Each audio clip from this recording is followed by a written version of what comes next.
Atos. No livro de Atos, eu quero que você vá ao capítulo 17.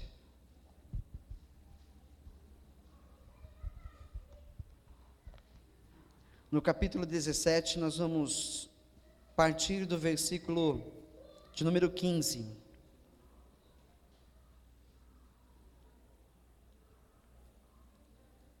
Amém? Eu estou com outra tradução aqui, então vou ler na tela. Até o versículo. Prossiga, vou ler 2 versículos, aí você toma assento e eu vou continuar lendo, tá bom? Os homens que foram com Paulo o levaram até Atenas, partindo depois com instruções para que Silas e Timóteo se juntassem a ele, tão logo fosse possível. Enquanto esperava por eles em Atenas, Paulo ficou profundamente indignado ao ver que a cidade, Atenas, estava cheia de ídolos. Pode tomar o seu assento. Amém? Eu vou prosseguir daí, mas antes que o Senhor Deus Todo-Poderoso faça aqui o seu querer, a sua vontade, e que esta mensagem verdadeiramente fale com o teu coração essa noite. Tá bom? Atenas, uma cidade da Grécia, onde existiam muitos ídolos. Não é diferente hoje, né? Mas já na época do apóstolo, já existiam muitos ídolos naquela cidade. Existe uma estimativa de 30 mil ídolos naquela época, para vocês terem uma ideia de que aquela cidade era tomada pela idolatria, tá certo? Eu vou prosseguir no verso 18, é o verso 17, por isso discuti, então ele estava indignado, né, ficou profundamente incomodado de ver tanta idolatria numa única cidade, por isso ele não se calava, por isso ele abria a sua boca e falava do evangelho da verdade. Por isso discutia na sinagoga com judeus e com gregos tementes a Deus, bem como na praça principal, todos os dias com aqueles que por ali se encontravam. Alguns filósofos, epicureus e estoicos começaram a discutir com ele. Alguns perguntavam: o que está tentando dizer esse tagarela?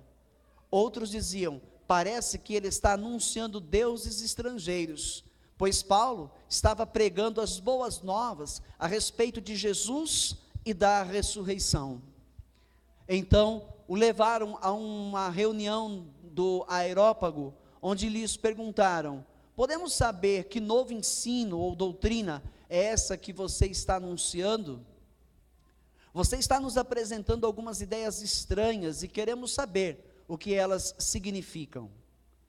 Todos os atenienses e estrangeiros que ali viviam não se preocupavam com outra coisa senão em falar e ouvir as últimas novidades. Deixa eu colocar um outro ponto aqui.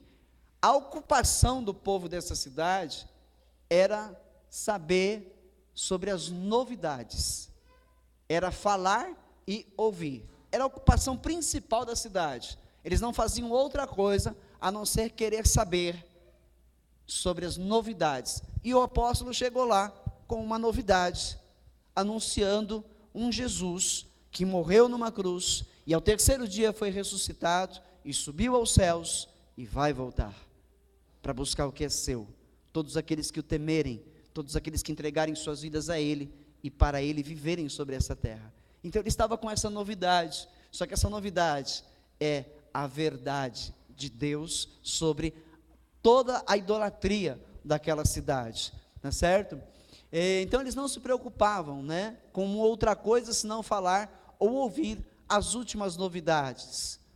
Então Paulo levantou-se na reunião do Areópago e disse: atenienses, vejo que em todos os aspectos vocês são muito religiosos, pois andando pela cidade, observei cuidadosamente seus objetos de culto e encontrei até um altar com esta inscrição: ao Deus desconhecido. Ou seja, na outra tradução, no verso 23, eu vou ler esse verso de novo aqui. Porque passando eu e vendo os vossos santuários, achei também o altar que estava escrito, ao Deus desconhecido. Então Paulo passeou por toda Atenas nos dias que ele ficou por lá, e ele viu muitos santuários, mas esses santuários todos eram santuários que na porta, na entrada, no topo, existiam imagens de esculturas de deuses estranhos, deuses feitos pelas mãos dos homens, ok? Antes de eu entrar nessa parte, para falar do altar, do Deus desconhecido, e contar a história dele, porque eu achei uma coisa fascinante, e eu depois, quando eu estou lendo o livro de Atos, e quando eu parei nessa parte, eu falei, não, eu tenho que saber mais sobre isso. Existe uma história, né, do porquê desse altar ao Deus desconhecido. Eles, os atenienses, não simplesmente foram fazendo um altar e mandaram colocar lá, põe aí uma placa aí ao Deus desconhecido, porque deve existir algum que a gente não conhece. Talvez em alguma pregação, alguma mensagem por aí, você tenha ouvido, né, que a intenção deles tivesse sido essa, mas não foi. Existe uma história fantástica sobre esse altar, e eu vou já falar para você, amém? Deixa eu falar um pouquinho dos principais deuses da Grécia Antiga, tá certo? Os deuses que eram mais adorados ali por esses homens, por esses atenienses. Existe uma história chamada início titânico, e se inicia assim: o mundo surgiu graças ao titã Cronos, depois derrotado por Zeus. Estou falando de deuses gregos. O mundo mitológico grego tem início com um casal, Urano e Gaia. Urano os céus, Gaia a terra. Tá certo? Eles permaneciam unidos em um ato de reprodução constante. Dessa união nasceram os titãs, que não conseguiam sair do ventre de Gaia, não conseguiam sair da terra, tá certo? Infeliz com os filhos aprisionados, Gaia ajudou um deles, Cronos, a castrar o seu pai, o céu. Com isso, Urano se separou de Gaia, uma metáfora que simboliza o surgimento do mundo após a separação entre o céu e a terra.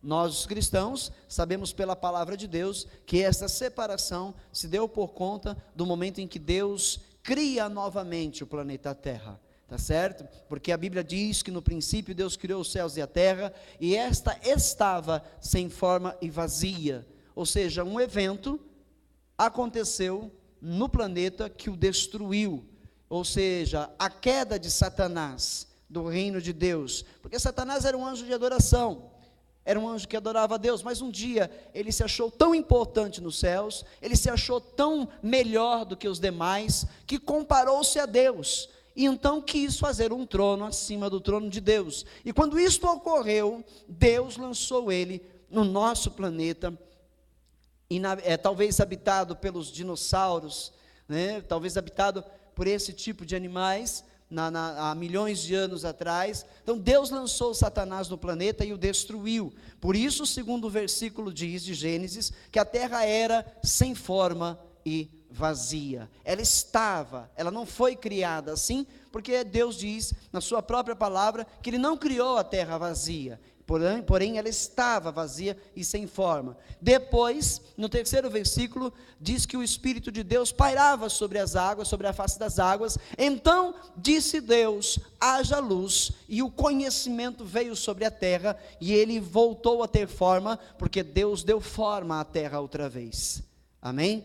Essa palavra, haja luz, é Jesus Cristo construindo o planeta outra vez. Tá certo? Então, essa é a história. Daí, então, faz-se a separação do céu, da terra e das águas.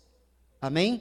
E os gregos compreendem nessa história aqui, bizarra, que o mundo foi criado desta maneira, que o mundo é um Deus, que o céu é outro, e que ambos viviam em constante reprodução, e os seus filhos ficavam infelizes, porque eles não podiam sair da terra, do ventre que era a terra. Tá? Então a mãe ajudou a castrar o pai com o Cronos, né? O filho fez isso, e com isso houve a separação. Cronos passou a reinar, mas com medo de perder o poder, engolia os filhos que tinha com a titã Reia.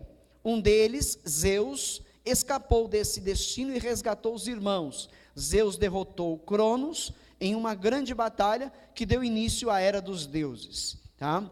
E então, os deuses mais conhecidos, Poseidon, que era o deus dos mares, tá certo? O irmão dele, Zeus, e Hades. Hades era o deus das profundezas, tá? O Hades é o inferno, então esse deus seria o deus do inferno. Essa seria a terceira mulher de Deus e rainha do Olimpo, tá? Era a deusa do matrimônio e do parto. Vá prestando atenção, porque já eu vou mencionar o porquê que eles creem nesses deuses desta maneira.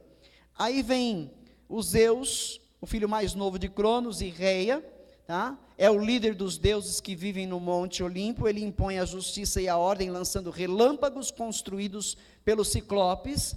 Zeus teve diversas esposas e casos com deusas, ninfas e humanas. Afrodite, o nome da deusa do amor, significa nascida da espuma, porque diziam que ela havia surgido do mar. Afrodite é a mais bela das deusas, apesar de ser esposa de Hefesto. Teve vários casos com deuses, como Ares e Hermes, e também com mortais.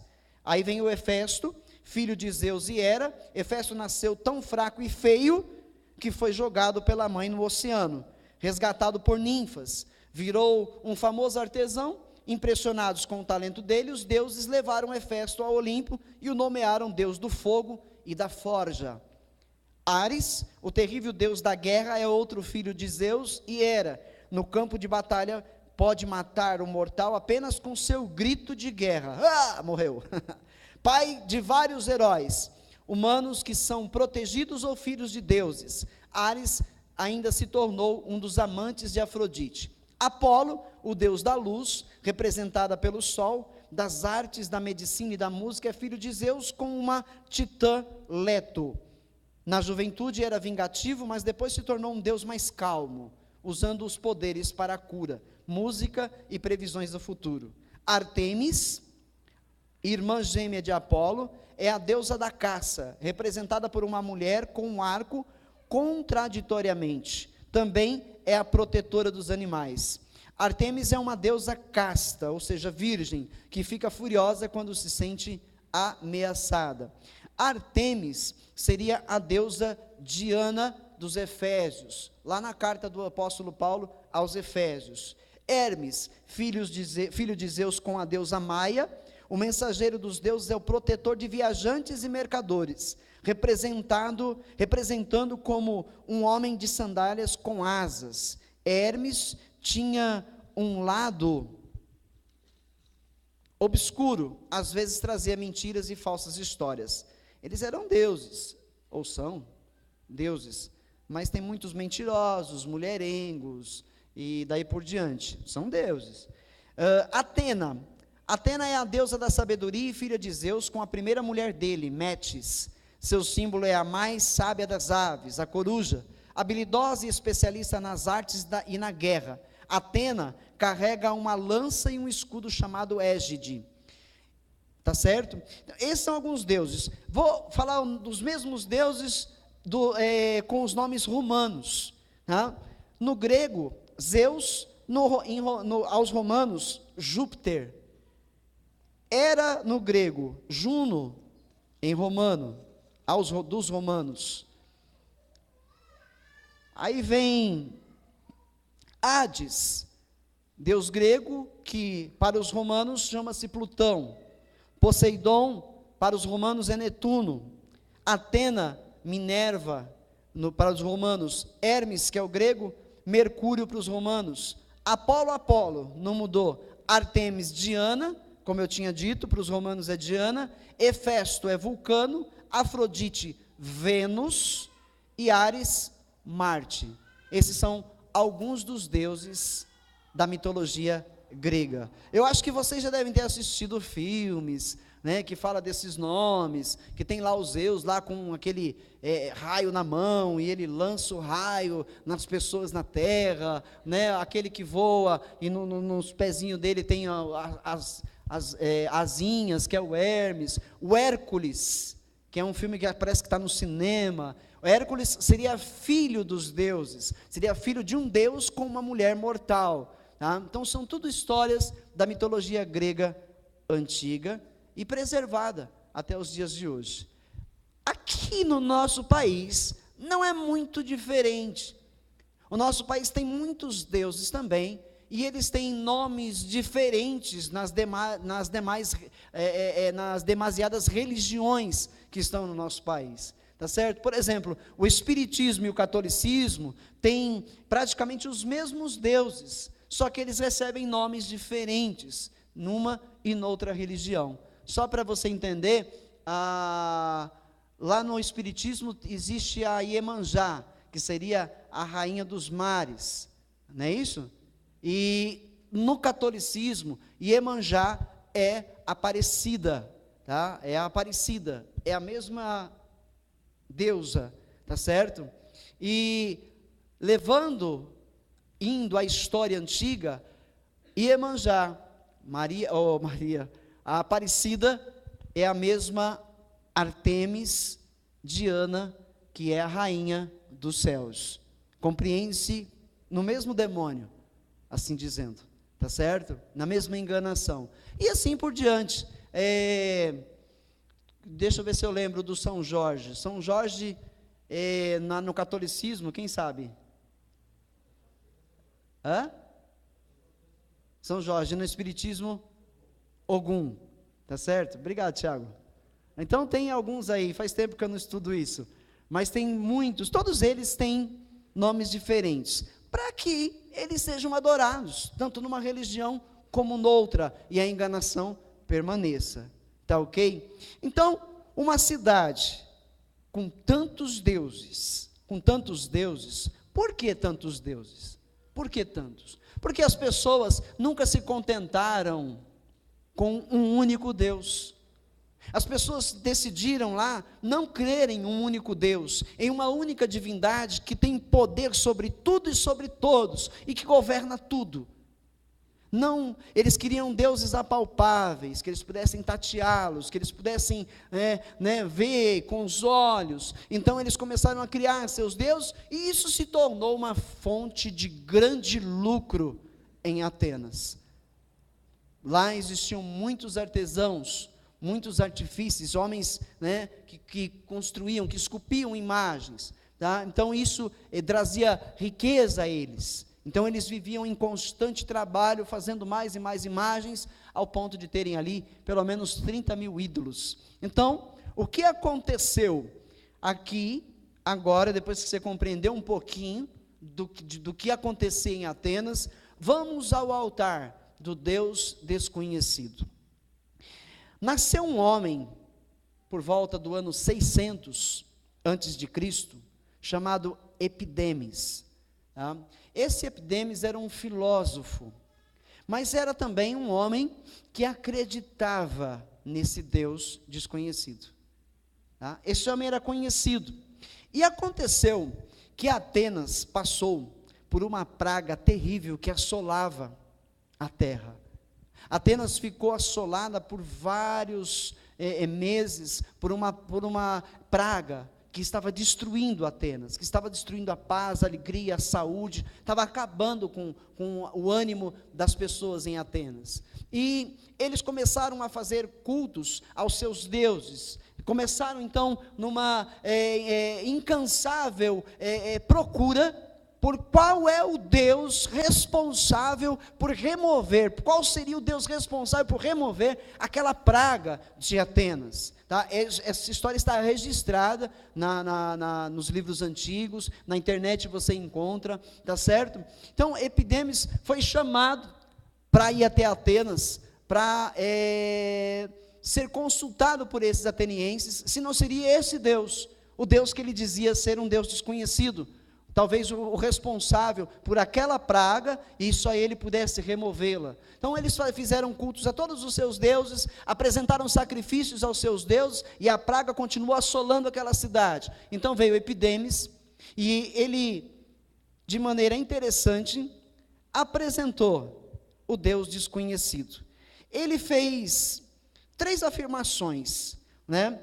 Ele ofereceu sacrifícios baseados em 3 suposições. A primeira suposição que ele fez aos atenienses: minha primeira suposição é que existe ainda outro Deus interessado na questão desta praga, um Deus cujo nome não conhecemos e que não está, portanto, sendo representado por qualquer ídolo em sua cidade. Um Deus desconhecido, portanto, não existe uma imagem dele. A segunda suposição: segundo, vou supor também que esse Deus é bastante poderoso e suficientemente bondoso para fazer alguma coisa a respeito da praga, se apenas pedirmos a sua ajuda. A terceira suposição é muito simples: qualquer Deus suficientemente grande e bondoso para fazer algo a respeito da praga é também poderoso e misericordioso para nos favorecer em nossa ignorância, se a reconhecermos e o invocarmos. Características de um Deus de verdade. Porque nós lemos aqui em Lamentações 3, no capítulo 3, versículo 3, que o nosso Deus tem uma benignidade infinita, e a sua misericórdia é nova a cada dia, sobre essa terra. Diz lá, esta é a causa de nós não sermos consumidos, tá certo? Então este homem Epidemes demonstrou 3 suposições bem sábias acerca desse Deus desconhecido. Assim, ao chegar em Atenas, Epimênides conseguiu um rebanho de ovelhas pretas e brancas. Ele pediu para eles: eu preciso de ovelhas, muitas delas, pretas e brancas. E aí o que ele fez? Essa sabedoria foi dada a ele por Deus, tá? Ele falou assim: aonde essas ovelhas se deitarem, ali vocês vão fazer um altar a este Deus, e ali vão sacrificar essas ovelhas, apresentando a ele. Então, crê-se na história que bem cedinho, as ovelhas famintas, né, foi colocado no pasto, um pasto verde, então é lógico que uma ovelha faminta não ia se deitar no pasto, aonde lhe oferecia a melhor comida da manhã. Então, logicamente, nenhuma delas se deitaria, se realmente não houvesse um Deus que quisesse aquele sacrifício. Entendem? Então dizem que a maioria das ovelhas foram direto comer, e algumas delas se deitaram ao invés de comer. E essas que se deitaram, então, no local onde elas se deitaram, eles fizeram um altar, e ali sacrificaram essas ovelhas ao Deus desconhecido.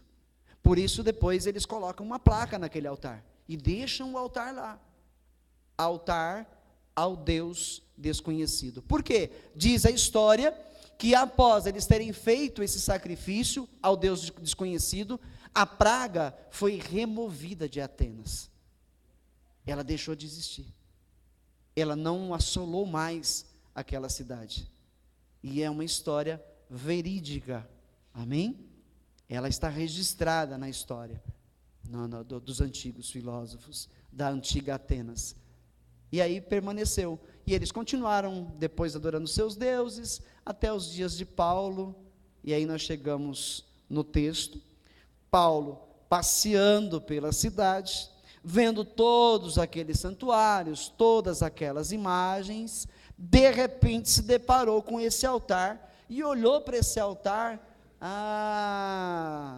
Eles sabem que existe um Deus Todo-Poderoso, só não sabem o seu nome e o que ele pode fazer, né? Embora já tenham experimentado isso. E Paulo, ele era conhecedor dessa história, ele conhecia essa história, Porque depois Paulo vai citar esse filósofo e dá a ele um título de profeta.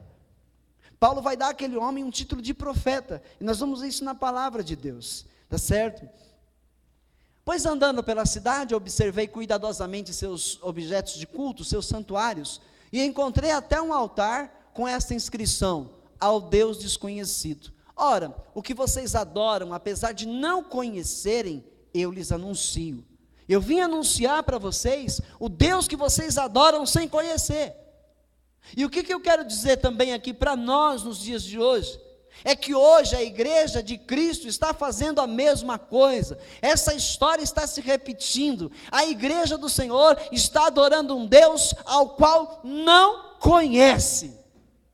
Não conhece, porque o que a gente vê hoje são homens e mulheres adorando a um Deus de uma maneira indigna, de uma maneira no qual ele não é digno de receber essa adoração falsa, suja, podre, porque a maioria dos crentes que estão aí nas igrejas, estão adorando a Deus de qualquer maneira, estão adorando a Deus de qualquer forma, para eles de qualquer jeito serve. Esse Deus, Ele é perdoador mesmo, então a gente vai do jeito de qualquer jeito, e serve Ele de qualquer jeito, e Ele está sempre nos abençoando.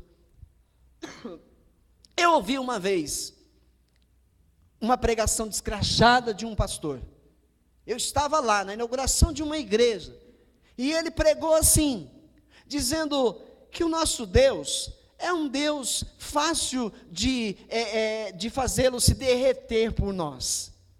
É um Deus fácil de derreter o coração dele, né? Basta você agradar ele, dê um agradozinho para ele, ele já está fazendo aquilo que você pede. Eu ouvi um pastor pregando isso. Eu falei, nossa, é assim? Faz um cafunézinho nele e ele te abençoa. Ele é abençoador. É só você dar um agradinho para ele, que ele já está fazendo o que você quer. O que você pedir, ele faz. Como se o nosso Deus se deixasse contaminar pelos desejos malignos de um coração humano. Como se o nosso Deus fizesse tudo e qualquer coisa a pedido de qualquer ser humano que o reconheça como Deus. Nós temos que entender que o nosso Deus só vai fazer aquilo que lhe apraz. Nosso Deus não vai fazer nada daquilo que não estiver na sua vontade, que não estiver de acordo com as suas leis, de acordo com os seus preceitos. Nosso Deus não vai fazer nada além disso, nada além disso. Seres humanos, crentes, acham que conquistam Deus com oraçõezinhas baratas, com um cânticozinho barato, acreditam que tocam o coração de Deus cantando ou fazendo orações, acreditam que Deus se deixa enganar pela falsidade de seus corações. Nosso Deus é um Deus santo, santo e santo. Nosso Deus está muito acima do que aquilo que um ser humano possa acreditar que Ele seja. Nós não conseguimos ter uma mente que possa alcançar a santidade de Deus, que possa alcançar a soberania de Deus. Nós não temos. Nossa mente é pequena, nós não podemos ir muito longe. Então, é aí onde muitos começam a se enganar, acreditando que Deus é aquilo que eles querem que seja Deus. Amém? É por isso que os atenienses tinham seus próprios deuses, porque os seus próprios deuses, eles criavam as leis desses deuses, eles diziam que esses deuses deveriam fazer ou não fazer, eram eles que ditavam o que esses deuses deveriam fazer por eles. E o nosso Deus não pode ser ditado por ninguém. Ninguém pode dar ordens a Ele, porque Ele não recebe ordens de ninguém. Ele é soberano, Ele está acima dos mais altos céus, e por sua infinita misericórdia, nós não somos consumidos, porque nenhum de nós é merecedor do amor deste Deus soberano. Nenhum de nós é merecedor da sua graça, do seu favor. Nenhum de nós é merecedor, mas Ele nos escolheu e nos deu a salvação. Ele quis assim, Ele decidiu assim, e ninguém pode mudar o que Ele já declarou, o que Ele já decretou, acerca da humanidade, acerca da minha vida, acerca da sua vida. Amém, igreja? Eu quero continuar lendo um pouquinho mais aqui. O Deus que fez o mundo e tudo o que nele há, é o Senhor dos céus e da terra. Ele está dizendo, olha, vocês têm deuses do mar, vocês têm Deus do céu, vocês têm Deus da terra, vocês têm um Deus da fertilidade, vocês têm uma deusa do amor, vocês têm uma rainha disso, uma deusa daquilo, um Deus daquilo outro, mas eu vim anunciar para vocês o Deus desconhecido, que é Deus nos céus e Deus na terra, e que Ele pode sim todas as coisas. Ele não habita em santuários feitos por mãos humanas. Deus não habita aqui dentro desse recinto, desse salão. Quando você vai para a tua casa, terminou o culto aqui, você vai para a sua casa, Deus não vai ficar aqui. Para que Ele vai ficar num lugar que não tem vida? Este lugar só tem vida quando você está aqui, quando nós estamos aqui reunidos.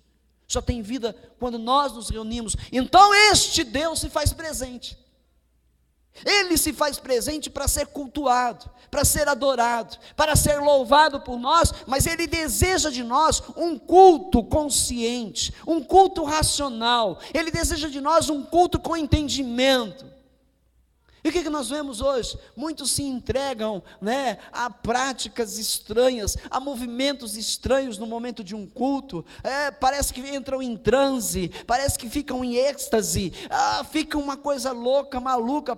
Muitos até confundem com centro espírita, muitos confundem com essas religiões que fazem rituais secretos, porque as pessoas estão adorando a Deus à sua própria maneira, da maneira que acreditam que Ele se agrada. Mas a Bíblia nos dá entendimento e nos faz entender que Deus deseja de mim e de você um culto racional. Um culto racional. E só se pode cultuar a Deus se sacrificando a Ele. Se sacrificando a Ele. Ou seja, deixo de fazer a minha vontade, para fazer a vontade do Deus que me chamou das trevas e me trouxe para a sua maravilhosa luz. Deixo de fazer o meu querer. Eu não venho aqui para ser servido, eu venho aqui para servir. Esta é a vontade de Deus para mim, essa é a vontade de Deus para você. Nós fomos criados para o louvor e a adoração deste Deus. E Ele só pode ser louvado e só pode ser adorado em verdade se nós nos rendermos a Ele, se nós renunciarmos a nossa mente, se nós renunciarmos o nosso próprio coração, se nós renunciarmos o nosso próprio interesse nesta terra, pelas coisas dela. Nós não podemos ser pessoas orgulhosas, nós temos que renunciar ao orgulho, renunciar ao egoísmo, o egocentrismo, achar que nós precisamos ser atendidos, achar que nós precisamos ser o centro das atenções de Deus. Nós precisamos tirar isso da nossa mente e entender que nós somos suas criaturas, que podemos hoje ser chamados de seus filhos, e Ele deseja de nós um culto com uma consciência limpa. Amém? Estamos aqui para isso. É consequência num culto onde você vem para adorá-lo com entendimento. É consequência você alcançar uma cura. Num culto com entendimento, é consequência você alcançar a vitória lá dentro da tua casa sem lá estar. É consequência você amanhã que está desempregado, alcançar um emprego bom, com um salário digno, por você ter vindo aqui, não por isso, mas para dar louvores ao Deus soberano, mas para dar a tua contribuição para o seu reino. É consequência na vida de alguém que vive pelo bem de outrem, receber recompensas deste Deus que ama o que é seu. É consequência. A Bíblia nos ensina a não sermos pessoas interesseiras. A Bíblia nos ensina a sermos pessoas sem nenhum interesse. Ela diz: quando você der com a tua mão direita, esconda a tua mão esquerda, para que você depois não fique cantando aí louvores pelo bem que você tenha feito a alguém. A Bíblia nos ensina a amarmos a Deus de uma tal maneira que venha como consequência para nós fazer o bem a todos os que estiverem próximos. É consequência. Mas muitas pessoas fazem hoje esperando amanhã. Muitos crentes vêm já aguardando que alguma coisa nova vai lhe ser dado, que ele vai alcançar isso ou vai alcançar aquilo. Nós nos reunimos muitas vezes assim. Um momento de louvor, um momento de cantar para esse Deus. Muitos de nós não prestamos atenção naquilo que falamos. Muitos de nós, quando cantamos, nós falamos tantas coisas lindas para esse Deus, mas sequer sabemos o que estamos dizendo para Ele. E muitas vezes apenas repetimos, porque não vivemos. Não vivemos. É necessário que nós mudemos a nossa atitude para com esse Deus e o reconheçamos como o único e soberano e suficiente Deus nas nossas vidas. É necessário que nós aprendamos a nos humilhar a este Deus. É necessário que nós desçamos a nossa cara no pó, para que Ele tenha misericórdia de nós. É necessário que nós renunciemos a nossa própria vida de bem-estar nesta terra, em favor das pessoas que precisam conhecer esse Deus que hoje se apresenta para nós. Amém? Aleluia. Vamos continuar um pouquinho aqui. Ele não é servido por mãos de homens, pois os deuses dos homens, os deuses pagãos, os deuses que são aí criados com imagens, esses deuses precisam ser servidos. Suponhamos que esse daqui é a estátua da Nossa Senhora das Flores. Para Nossa Senhora das Flores fazer algum bem para mim, eu vou precisar limpar ela, eu vou ter que tentar carregar, eu vou carregar, porque ela não pode andar sozinha. A minha deusa não anda sozinha, eu tenho que carregar ela. Vamos, minha deusa, eu te carrego, eu te levo. Não é assim, é assim que funciona. É assim que funciona. A Bíblia diz no Salmo 135, que os deuses das nações, eles são prata e ouro, eles têm olhos, mas não podem ver, têm ouvidos, mas não podem ouvir, têm pés, mas não andam, têm mãos, mas não apalpam, têm narinas, mas não respiram, têm boca e não falam. Tornem-se assim todos aqueles que o fazem, e é também aqueles que o servem. Sejam iguais a eles, é o que a Bíblia está dizendo. O nosso Deus não é servido por mão de homens, como se necessitasse de algo, porque Ele mesmo dá a todos a vida, o fôlego e as demais coisas. Tudo vem de Deus.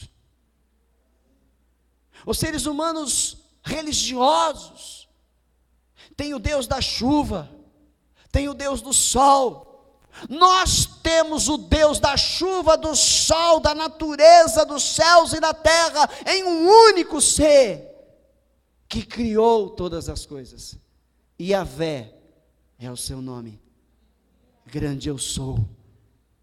Um Deus que não necessita de nada, que não tem falta de nada.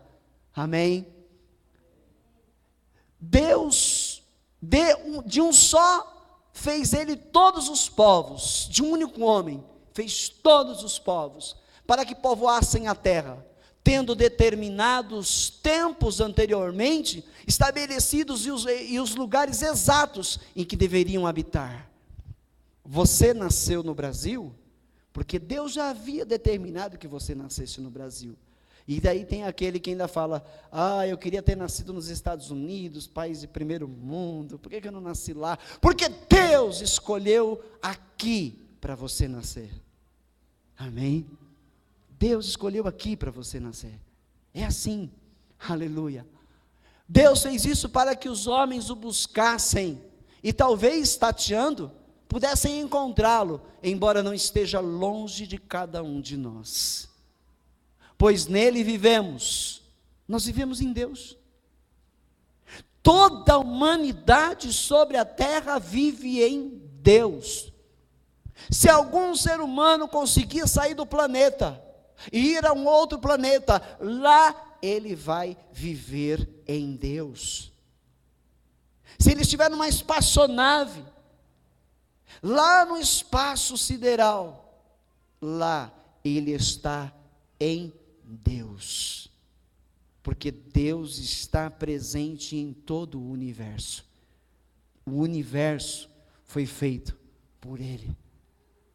Pois nele vivemos, nos movemos e existimos. Como disseram alguns dos poetas de vocês, também somos descendência dele. Poetas, filósofos deles, disseram, também somos descendência dele. Assim, visto que somos descendência de Deus, não devemos pensar que a divindade é semelhante a uma escultura de ouro, prata ou pedra, feita pela arte e imaginação do homem. Nunca pinte Deus na sua mente. Nunca pinte a imagem de Deus na sua mente.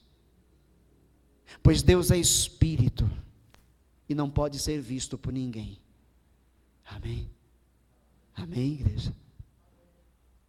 No passado, Deus não levou em conta essa ignorância, mas agora ordena que todos, em todo lugar, se arrependam. É hora da humanidade se arrepender. Por quê? Porque estamos chegando no tempo final. É tempo de nós reconhecermos quem verdadeiramente é esse Deus.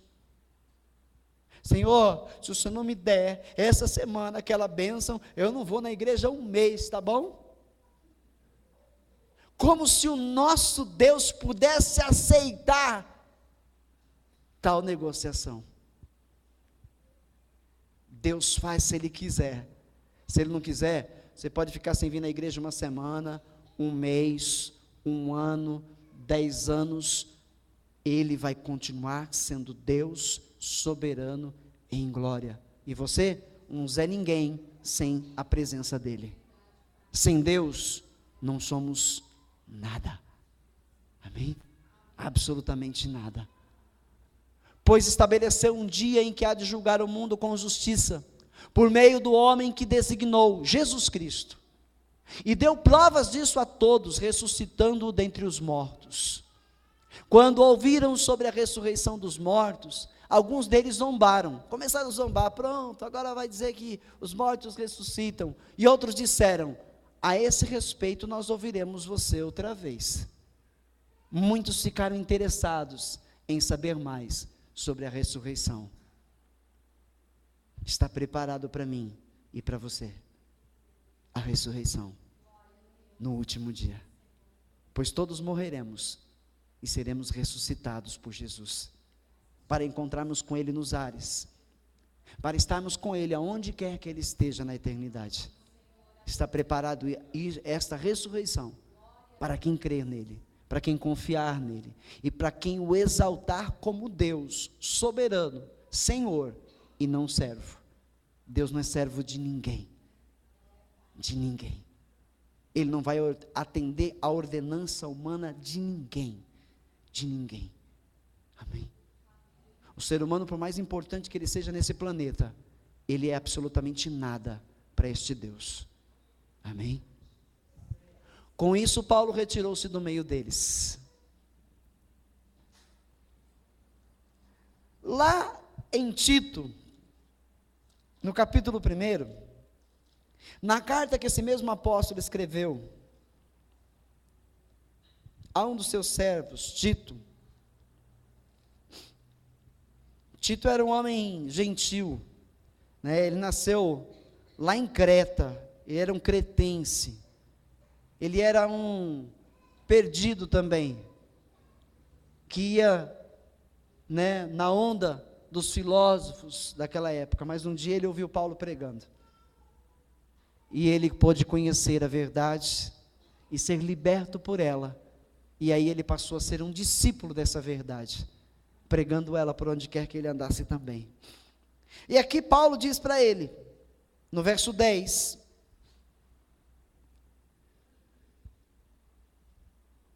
pois há muitos insubordinados que não passam de faladores e enganadores, especialmente os do grupo da circuncisão. Ele falou, tem um monte de camarada aí que está pregando o evangelho, que são insubordinados, insubmissos, são faladores, só falam, são enganadores, têm boa lábia. É isso que ele está dizendo. Especialmente os do grupo da circuncisão. O do grupo da circuncisão eram judeus. A circuncisão era um corte no prepúcio do pênis do homem.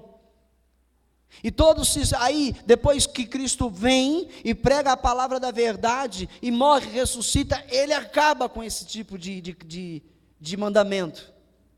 Não há mais necessidade de circuncisão, mas ainda ficou um grupinho, que ouvia falar de Jesus, e continuavam a pregar Jesus, mas também ensinavam os preceitos da lei, da qual Jesus já cumprira, e não era mais ordenança aos homens. Então eles, com a sua boa lábia, conseguiam ainda enganar muita gente. Verso 11, é necessário que eles sejam silenciados, pois estão arruinando famílias inteiras, ensinando coisas que não devem, e tudo por ganância. Parece que esse apóstolo escreveu isso aí nos tempos de hoje. Parece que essa carta é viva, ela é viva, porque parece estar falando dos homens de hoje. Olha lá, é necessário que eles sejam silenciados. O duro é que não dá para calar a boca deles. A gente luta em pregar a verdade, mas eles têm poder aquisitivo para pregar a mentira, o engano. São faladores insubordinados que não têm temor nenhum da verdade e estão pregando pelo quê? Por ganância. Ganância. Seus templos estão lotados, abarrotados de gente, e eles pregam só por ganância, porque não há temor nenhum nos seus corações. Não há temor nenhum, é só interesse. E Paulo já dizia naquela época para o Tito, olha, estes homens precisam ser fechada a boca, pois estão arruinando famílias inteiras. Nós acabamos de ver aqui, Paulo apresentando aos atenienses um Deus desconhecido, que não pode ser visto por ninguém. E este Paulo veio pregar a fé invisível, sobrenatural. E o que os homens estavam fazendo lá? Pregando uma fé tola, natural. Isso aqui é o meu Deus, esse é o de vocês, aquele lá, tudo é Deus. Uma fé tola, natural, fé naquilo que se vê e que se apalpa. E hoje, o que a igreja evangélica está fazendo? Está pregando uma fé natural em coisas, em amuletos. Estão levando os homens, estão arruinando famílias inteiras, ensinando a levarem uma rosa para casa, a acender um incenso dentro de casa para ele ser, esse fluido purificar o lar. Estão ensinando a espalhar o sal grosso, como se isso tivesse algum poder, como se isso tivesse algum valor para Deus. Estão ensinando a levar a toalhinha para casa, a toalhinha milagrosa. Estão ensinando a levar o martelinho da justiça. Estão ensinando a dar o trízimo de tudo aquilo que você ganha. Estão ensinando os homens, as famílias, a crerem na mentira. Na mentira. Porque a fé genuína é invisível e não pode ser apalpada, está dentro de nós e vai conosco aonde quer que andemos, sem precisar ser apalpada por ninguém. Amém. As famílias estão sendo levadas ao erro e estão mais distantes de Deus do que quando estavam em outras religiões, porque usam a palavra, usam a Bíblia por ganância. Por ganância. Todo ser humano tem a tendência a querer as coisas terrenas. Todo ser humano, eu tenho, você tem, cada um de nós temos a tendência em desejar coisas, em desejar ter poder, em desejar ter dinheiro, em desejar ter a melhor casa, o melhor carro. Todo ser humano tem essa tendência dentro de si, e o que estes homens enganadores fazem é alimentar esses desejos dentro das pessoas e levá-las ao erro para tirar delas o que elas realmente têm, e tiram até o que elas não têm. Eu cansei de ver pessoas serem despejadas porque deram dinheiro do aluguel para a igreja, deram dinheiro da sua casa, do seu compromisso, pagar o aluguel da sua casa para a igreja, porque o enganador disse que amanhã ela teria o dobro. Estas pessoas não conhecem este Deus, não conhecem o Deus da Bíblia, não conhecem o Deus do altar desconhecido, não conhecem. Amém. O sacrifício que Deus pede a nós é a renúncia dos nossos desejos carnais, para fazermos a sua vontade e o seu querer, e não que você tire até a roupa do seu corpo para dar para a igreja. Não é isso, não é isso. É necessário que eles sejam silenciados, pois estão arruinando famílias inteiras, ensinando coisas que não devem, e tudo por ganância. Agora aqui o Paulo fala do Epimênides, porque Paulo conhecia a história desse homem, desse filósofo, e ele atribui a ele o título de profeta. Um de seus próprios profetas chegou a dizer: cretenses sempre mentirosos, feras malignas, glutões, preguiçosos.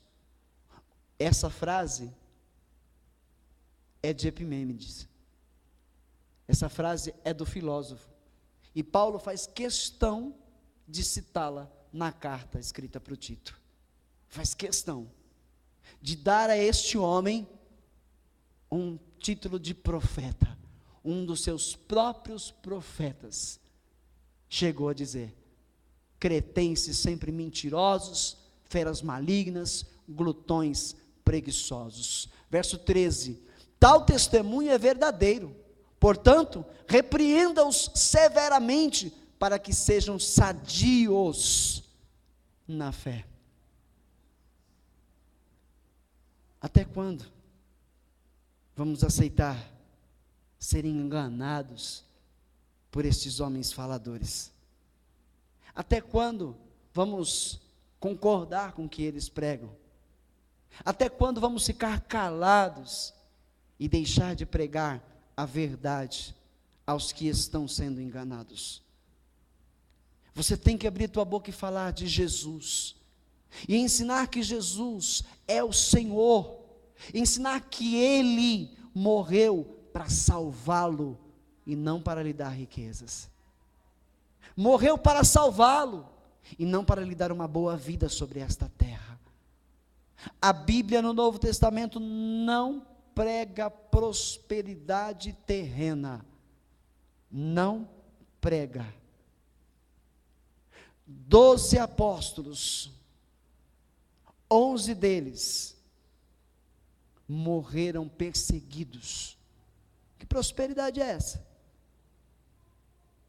Um perdeu a cabeça, outro foi crucificado de cabeça para baixo, hoje outro foi morto à espada, outro foi torturado até a morte, padeceram perseguições. Um deles, esse Paulo que nos fala através dessa carta, esse falou que passou necessidades, que foi apedrejado mais de uma vez, que naufragou não sei quantas vezes, que tomou não sei quantos açoites, que passou necessidade, que passou frio, que passou fome. Que Deus é este de prosperidade que essas igrejas pregam, se eu não encontro esse Deus na fé bíblica?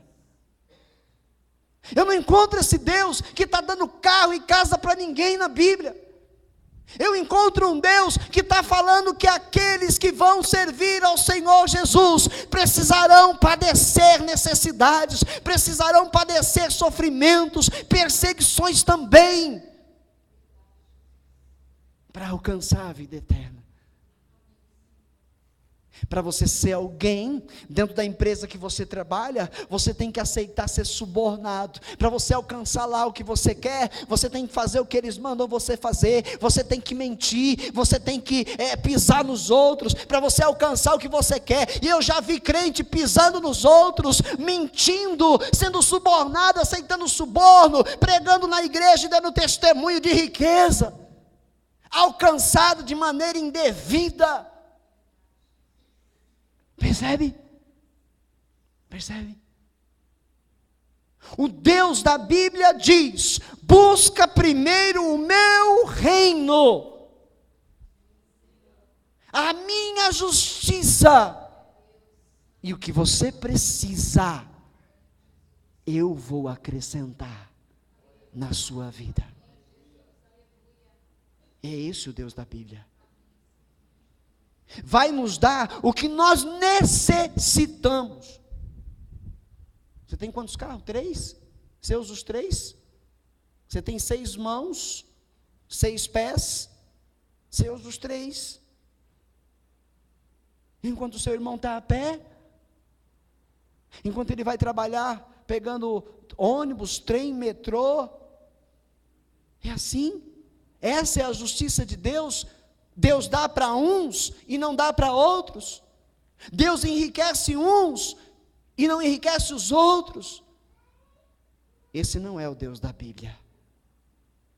O Deus da Bíblia é aquele que nos vê iguais, no mesmo nível, nem melhores, nem piores, que precisam reconhecer a sua soberania, a sua santidade, se arrepender dos seus pecados e andar em seu caminho, para obterem a vida eterna.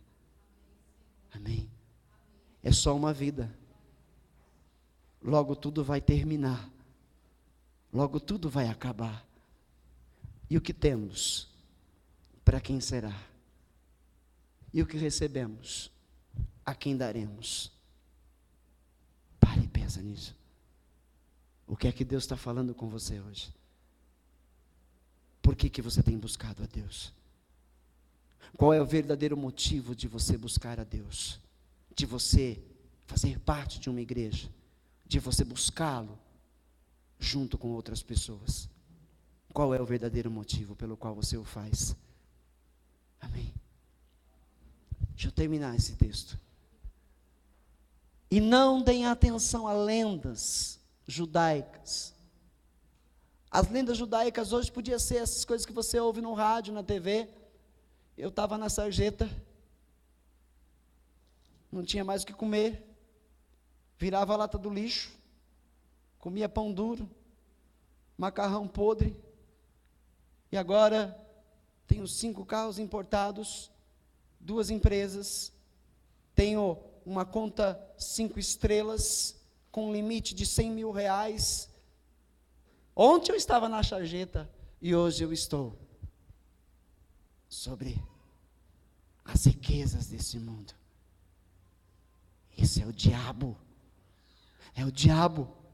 Porque o diabo pega Jesus e leva ele no mais alto dos montes e mostra toda a riqueza do planeta e diz para ele: tudo isto eu vou te dar, se prostrado você me adorar. E Jesus responde para o diabo: está escrito, somente ao Senhor te prostrarás, e somente a Ele servirás. Vai-te, Satanás. É isso que um crente genuíno faz com as riquezas. Sai de mim, diabo, que quer corromper o meu coração, que quer me aprisionar neste mundo. Eu tenho que estar desprendido dele, porque o meu rei está voltando, e quando ele voltar, eu não posso estar acorrentado às riquezas desta terra. O meu coração tem que estar limpo, a minha mente tem que estar limpa, o meu corpo desprendido, porque os anjos dele vêm, e quando os anjos dele vierem, eles vêm me buscar, e se eu estiver preso, eles não vão conseguir me tirar daqui, e vou ficar para o tempo pior que a terra vai passar.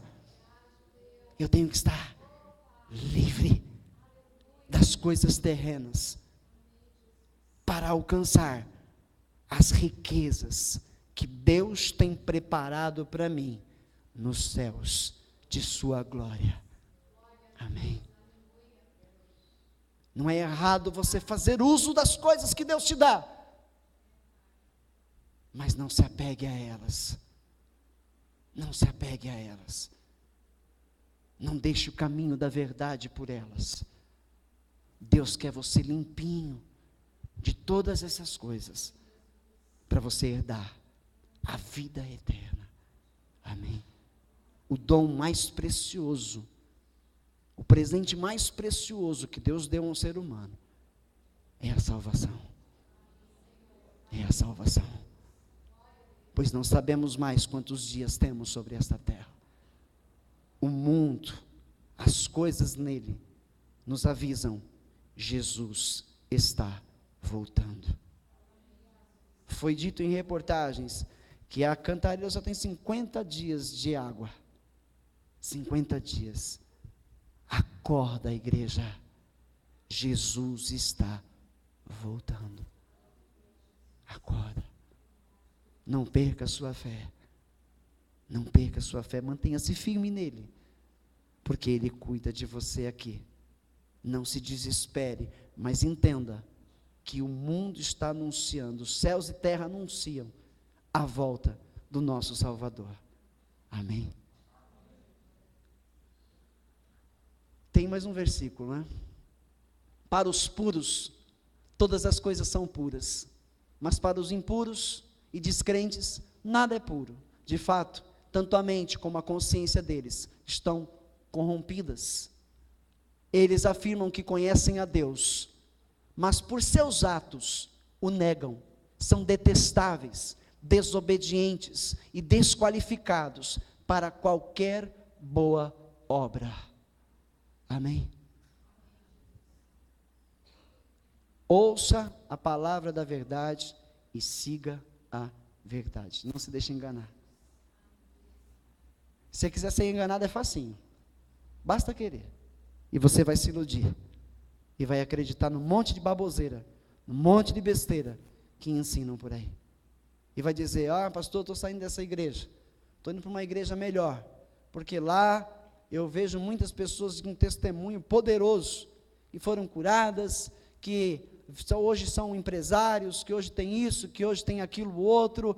Pastor, estou indo para lá, porque Deus falou comigo. Não. O seu coração enganoso falou com você. Porque o coração do homem é enganoso. Quem o conhecerá? Eu, o Senhor, conheço e esquadrinho o coração do homem. Amém? Amém? Amém. Continue buscando conhecer o Deus desconhecido. Continue buscando conhecer quem é este Deus, porque Ele não se esconde de ninguém. Ele se revela a todos quantos quiserem conhecê-lo de verdade. Ele se revela. Amém? Buscar-me-eis e me achareis, quando me buscardes de todo o coração. Que é isso? Renunciar tudo para conhecê-lo, para andar no seu caminho. Aí você vai encontrá-lo. Tá bom, igreja linda? Diga amém. Vamos dar uma salva de palmas para Jesus.